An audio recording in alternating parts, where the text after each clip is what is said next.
Hello, welcome to my channel. तो आज हम बात करेंगे क्या कहते हैं आपका ये जो है ईरान के जो फॉरेन मिनिस्टर है अरागची, वो जो है पाकिस्तान, ओमान और रशिया के ट्रिप पर जा रहे हैं। ठीक है। और इस बीच में खबर ये भी आ रही है कि क्या कहते हैं आपका जो यूएसए है वो अपने क्या कहते हैं वहाँ से जैरिड कुशनर और विटकॉफ वो भी पाकिस्तान आ रहे हैं। अब खबर ये आ रही है बॉस कि ईरान और यूएसए के बीच में दोबारा से कुछ नेगोशिएशंस हो सकती हैं। तो इसलिए यूएसए के भी जो दो रिप्रेजेंटेटिव्स हैं वो आ रहे हैं और ईरानी फॉरेन मिनिस्टर भी पाकिस्तान जा रहे हैं। अच्छा, जो अभी पीछे सेकंड राउंड ऑफ टॉक्स होना था दोनों कंट्रीज़ के बीच में, वो होल्ड पर चला गया था क्योंकि उसमें यूएसए के जो वाइस प्रेसिडेंट है उन्हें आना था जेडी वांस को। पर उस टाइम पे ईरान ने ये कह के मना कर दिया वो सेकंड राउंड ऑफ टॉक करने से, क्योंकि क्या कहते हैं आपका जो यूएसए है उसने जो स्टेट ऑफ हार्मोज है उस पर नेवी ब्लॉकेड लगाया हुआ था अपना। ठीक है। तो ईरान इस चक्कर में नेगोशिएशंस के लिए नहीं आया, उसने मना कर दिया। दूसरी तरफ यूएसए का ये कहना था कि ईरान ने भी, जब वो 10 दिन का सीज़ फायर हुआ था पीछे, तो ईरान ने भी 2 दिन तो स्टेट ऑफ हार्मोज खोल ओपन करके रखा कमर्शियल शिप्स वगैरह के लिए। पर उसके बाद ईरान ने भी वो चीज़ बंद कर दी, स्टेट ऑफ हार्मोज बंद कर दिया। तो इस चक्कर में सेकंड राउंड ऑफ टॉक्स नहीं हो पाया। अच्छा, इस बीच में क्या होता है कि जो पाकिस्तान है वो अपनी कोशिशों में लगा रहता है भाई कि यूएसए और ईरान को मनाने में कि भाई दोनों आ जाएं, बातचीत हो जाए। ठीक है। और कुछ इनके बीच में सेटल हो जाए तो कुछ अपना पैसे वैसे पकड़ ले भाई पाकिस्तान दोनों से थोड़े थोड़े, जिससे कि उनका देश चलता रहे, क्योंकि इनकी इकोनॉमी के तो हालात ऐसी हैं। और अभी इन्होंने सऊदी अरेबिया से $3 बिलियन लिए हैं और यूए को जाके दिए हैं, जो यूए का $3 बिलियन बकाया था। 3 साढ़े 3 बिलियन।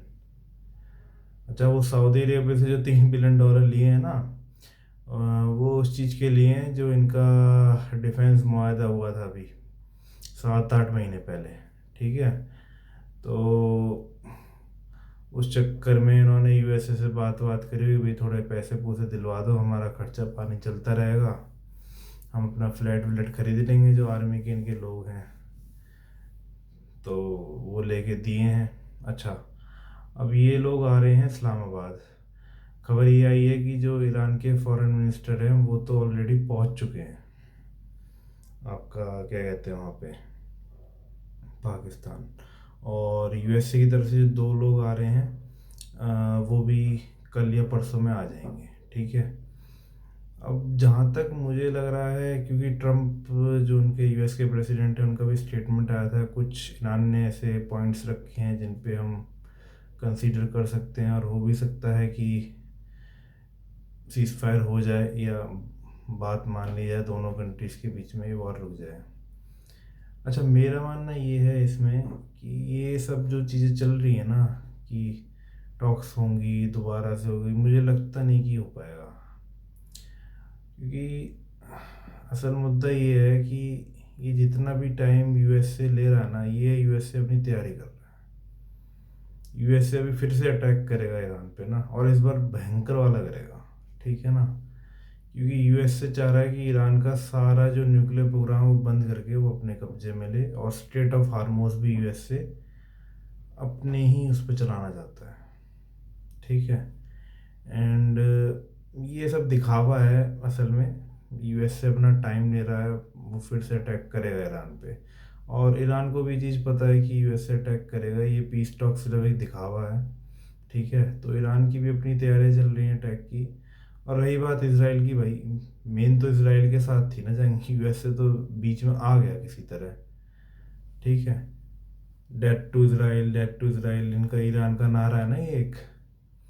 अच्छा, अगर ये सपोज कर लेते हैं यूएसए और ईरान के बीच में चलो डील हो भी गई, इसराइल तो नहीं मानेगा, क्योंकि जो ईरान की जो शर्तें हैं उसमें से कुछ शर्तें जो वो इसराइल के लिए भी हैं, कि वो लेबनान में जो यहूदीज़ का जो एक हिस्सा है जिस पे कंट्रोल है लेबनान में, वो उस पर भी अटैक ना करें, हूतीस को भी ना मारे। इसराइल तो नहीं मानेगा भाई, इसराइल तो नहीं इन चीज़ों को मानने का, क्योंकि इसराइल का तो साफ साफ कहना, अभी इसराइल के फॉरेन मिनिस्टर का शायद अभी बयान आया है कि वो ये भी कह रहे हैं कि हम जो ईरान की रिजीम है से पूरी ख़त्म कर देंगे, पूरी फैमिली ख़त्म करनी है हमें ईरान की, जो रिजीम चला रही है इस टाइम, खमेनी के बाद जो उनका बेटा चला रहा है, वो सबको मानना चाह रहे हैं। तो ये सब एक दिखावे की चीज़ें हैं, ये पीस टॉक वगैरह कुछ नहीं होना भाई, ये सब दिखावा है, लड़ाई होनी है और ये होके रहेगी, अब नहीं होगी, 5-10 दिन बाद होगी मेरे हिसाब से, मेरा तो यही मानना है। बाकी देखते हैं क्या होता है, कुछ बात होती भी है कि नहीं होती, पीस होता है नहीं होता। और पाकिस्तान ने जो अपने फौजी भेजे हुए हैं सऊदी अरेबिया में, अगर मान लो पीस नहीं हो पाता है दोनों कंट्रीज़ के बीच में, और सपोजिडली ईरान ने अगर अटैक कर दिया सऊदी अरेबिया पे, तो वहाँ से पाकिस्तान को लेने देने पड़ जाएंगे, क्योंकि इन्होंने वहाँ अपनी फोर्सेस लगा रखी हैं डिफेंस फैक्ट के अकॉर्डिंग। तो फिर वो ईरान के अगेंस्ट में जाएंगे, अगर वो ईरान के अगेंस्ट में वहाँ लड़े तो ईरान इन्हें यहाँ ठोकेगा, और इनकी वैसे ही ठुकाई चल रही है, अफ़गानिस्तान से बलूचिस्तान वाले अलग मार रहे हैं इन्हें, अफ़गानिस्तान से अलग इनकी लड़ाई चल रही है। और अभी 1-2 दिन पहले ईरान ने इन्हें बॉर्डर पे भी ठोका इनके टेररिस्ट ग्रुप्स को। देखने वाली चीज़ें हैं, आगे हालात कैसे बनेंगे, क्या होता है क्या नहीं। चलिए, थैंक यू।